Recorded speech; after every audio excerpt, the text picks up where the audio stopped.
আজ পাঁচমিশালি গল্প চ্যানেলে শোনাতে এসেছি একটি ভুতুড়ে অথচ হাসির গল্প, ভুতুড়ে কাণ্ড। লেখক অধ্যাপক শ্রী বিশ্বপতি চৌধুরী। বিভিন্ন চরিত্রে কণ্ঠদান করেছেন ডক্টর অর্চ সেনগুপ্ত।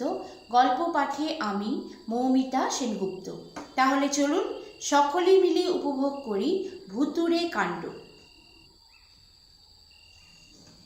কুণ্ডুদের মানিকচন্দ্র বার পাঁচেক ফেল করে এই বৎসর 3rd ডিভিশনে আইএ পাশ করেছে।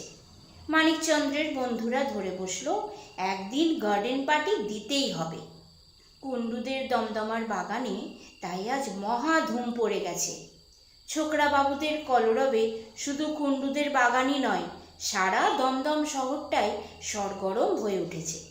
ছোকরা বাবুদের দল এসেছে 2টো মোটরে, আর ঘোড়ার গাড়িতে এসেছে বাসন কোসন, বুড়ো আকবর, কোচম্যান, চাকর বাকর প্রভৃতি। সকাল থেকেই পুরো দমে দক্ষিণ হস্তের কাজ চলছে, আর তার সঙ্গে চলেছে গান বাজনা, হল্লা, ছুটোছুটি, দাপাদাপি, অর্থাৎ যার যা প্রাণ চায়। সন্ধ্যের দিকে কিন্তু বিধাতা বাদ সাধলেন। সূর্যাস্তের সঙ্গে সঙ্গে শুরু হলো ঝড় এবং তার সঙ্গে পাল্লা দিয়ে ঝমাঝম বৃষ্টি। ছোকরার দল যে যেখানে ছিল সব ছুটতে ছুটতে এসে বাগান বাড়ির হল ঘরটায় জমায়েত হলো। মানিক বলল, ভাই, এই ভর্তিটা দেখছি মাঠেই মারা গেল, এখন করা যায় কি? পিন্টু বলল, কেউ ভূতের গল্প শুরু কর না। অজিত বলল, ফার্স্ট ক্লাস ভূতের গল্প যদি শুনতে চাও তো আমি শোনাতে পারি, কিন্তু আমি যে ভৌতিক কাহিনী বলবো তা একেবারে জলজ্যান্ত সত্য ঘটনা। সুনীল মেডিকেল কলেজের ছাত্র, সুতরাং ভূত টুত মানে না। সে তাচ্ছিল্যের সুরে বলল, এই বিংশ শতাব্দীর বৈজ্ঞানিক যুগে যারা ভূত মানে তারা নিজেরাই এক একটা ভূত। এই কথার উত্তরে হরিদাস কি যেন বলতে যাচ্ছিল। হঠাৎ হল ঘরের দরজাটা ঠেলে একটি মনুষ্য মূর্তি দৌড় বেগে ঘরের মধ্যে প্রবেশ করল।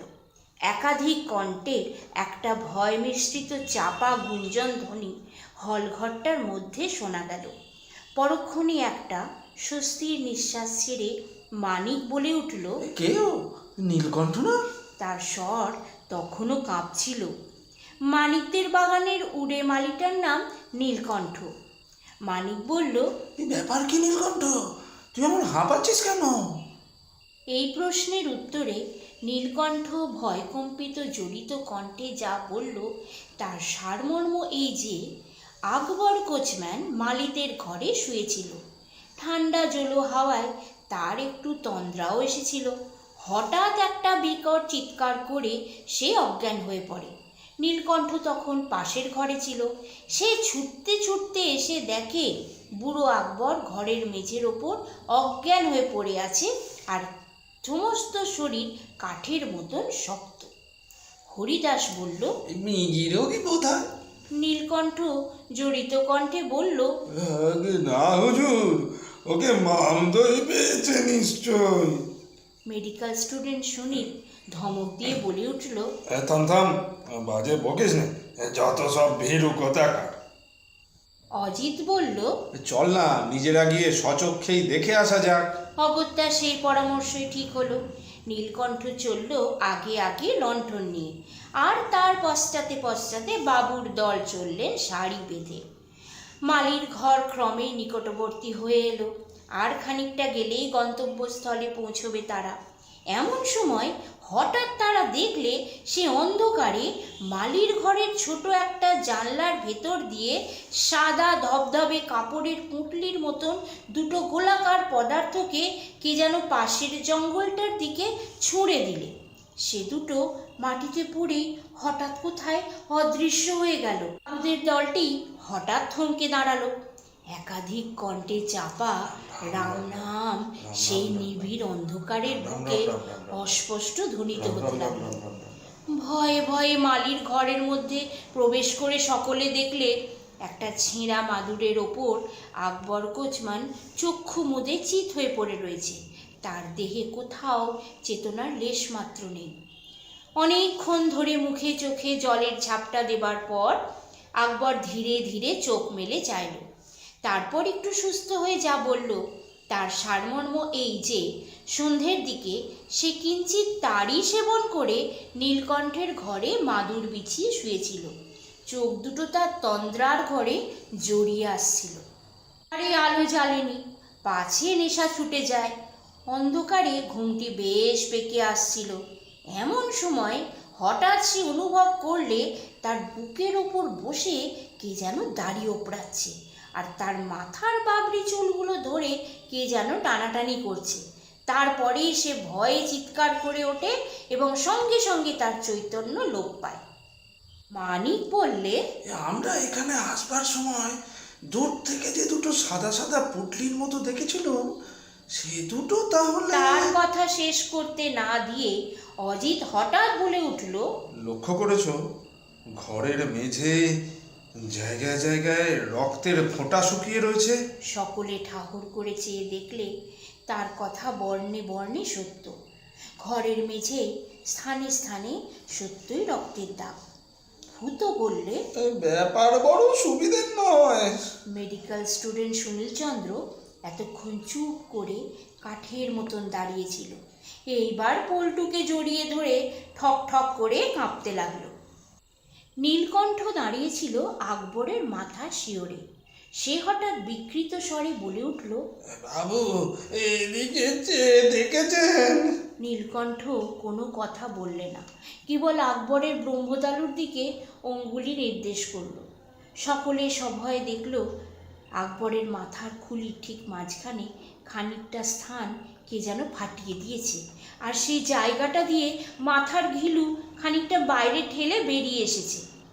এরপর হঠাৎ দেখা গেল ঘরখানা খালি হয়ে গেছে এবং ছোকরার দল অন্ধকারে বাইরের দাওয়ায় এসে জমাট হয়েছে। চাপা কণ্ঠে হরিদাস বললে, গতিক বড় সুবিধের বুঝছি না। ওর খুলি ফাটিয়ে ঘিলু বার করে নিয়েছে। শুধু তাই নয়, ওর দেহ থেকে রক্ত শুষে খেয়েছে। তা না হলে ঘরের মেঝে রক্তের ফোঁটা এলো কোথা থেকে? সকলেই একটা না একটা মন্তব্য প্রকাশ করলে। কোনো মন্তব্য শোনা গেল না, কেবল মেডিকেল স্টুডেন্ট সুনীলের তরফ থেকে। অবস্থাটা যখন এই রকম দাঁড়িয়েছে, সেই সময় ঘরের ভিতর থেকে হঠাৎ আরেকটা আওয়াজ এলো এবং তারপরে আবার একটা আওয়াজ। দ্বিতীয় আওয়াজটা অপেক্ষাকৃত গম্ভীর। অজিত হঠাৎ লাফিয়ে উঠল, তারপর সহসা ঝড়ের মতন বেগে মালির ঘরের মধ্যে ঢুকে পড়ল। বাকি সকলে অবাক হয়ে অন্ধকারে দাওয়ার উপর নিশ্চল হয়ে দাঁড়িয়ে রইল।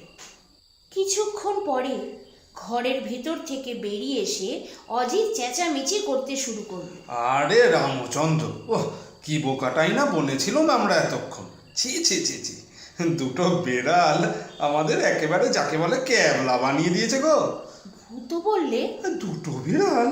অজিত বললে, হ্যাঁ হ্যাঁ দুটো। এখানে আসবার সময় দূর থেকে অন্ধকারে আমরা যে দুটো সাদা সাদা পদার্থ দেখে ভয় পেয়েছিলুম, সে দুটো বেড়াল ছাড়া আর কিছুই নয়। হরিদাস বলল, কিন্তু ঘরময় রক্তের ছিটে এলো কোথা থেকে? অজিত বলল, ঘরে ঢুকে ভালো করে লক্ষ্য করতেই এক নিমেষে সমস্ত রহস্য পরিষ্কার হয়ে গেছে।